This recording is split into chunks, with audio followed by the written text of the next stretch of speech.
நமசிவாய.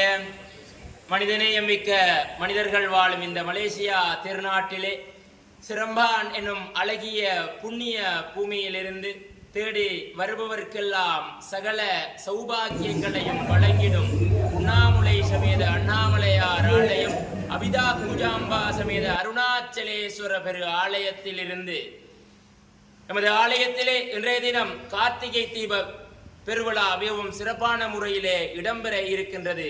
இதனை ஏற்பாட்டினை ஆலய தலைவர் ராமச்சந்திரனையா உட்பட ஆலய நிர்வாக சபையினர் இணைந்து மிகவும் சிறப்பான முறையிலே ஒழுங்கமைத்துள்ளார்கள். எனவே பக்த கோடி பெருமக்களே, இன்றைய தினம் அதாவது இந்தியாவிலே திருவண்ணாமலையிலே திருக்கார்த்திகை தீப பெருவிழா மிகவும் சிறப்பான முறையிலே இடம்பெறும். எனவே இந்தியா போய் பார்க்க முடியாத அடியவர்களே, சிரம்பன் என்கின்ற இடத்திலே கேத்தியம் டெப்போ அருணாச்சலேஸ்வரர் ஆலயத்திலே கோபுரத்திற்கு மேலாக 42 அடி உயரத்திலே அந்த கார்த்திகை தீபமானது ஏற்றப்பட இருக்கின்றது.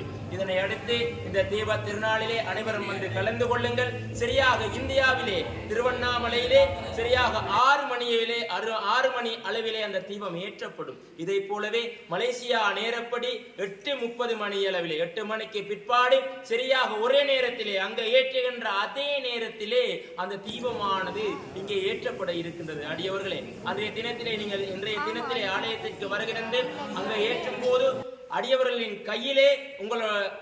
கையிலே விளக்கு எரிய வேண்டும். இவ்வாறு இந்த ஆலயம் முழுவதும் விளக்கு தீபத்திலே சூழ்ந்து காணப்படும். எமது வாழ்விலே பல மேன்மை பெறக்கூடியதாக இந்த கார்த்திகை தீப திருவிழா அமைந்திருக்கின்றது. எனவே அடியவர்கள் இன்றைய தினம் வருகிறது இந்த கார்த்திகை தீப திருவிழாவிலே கலந்து கொண்டு எம்பெருமானுடைய அனுக்கிரகத்தை பெற்றையுமாறு அன்புடன் வேண்டி நிற்கின்றோம். தொடர்ந்து அங்கே ஆலயத்திற்கு வெளியிலே சுக்கப்பானை எரிக்கும் நிகழ்வும் இடம்பெறும். அதைத் தொடர்ந்து ஆலயத்திலே சுவாமி உள்வீதி வலம் வந்து விபூதி பிரசாதமும் வழங்கப்படும். அடுத்ததாக அன்னதானமும் வழங்கப்படும். இன்றைய இந்த நாளிலே அனைவரும் வருகிறது எம்பெருமானுடைய அண்ணாமலையார் பெருமானுடைய அனுக்கிரகத்தை பெறுமாறு அன்போடு வேண்டி நிற்கின்றோம். மலேசியாவிலே முதல் ஆலயம் திருவண்ணாமலை ஆலயம் சிரமல்ல மாத்திரம்தான் இருக்கின்றது. எனவே இந்த இன்றைய நாள் சந்தர்ப்பத்தை தவறவிடாமல் அனைவரும் வருகை தந்து இந்த பூஜையிலே கலந்து கொண்டு அருள் பெறுவீர்களாக. தெளிவான வழிபாட்டு மூலம் அருள் பெறுவீர்களாக. நன்றி.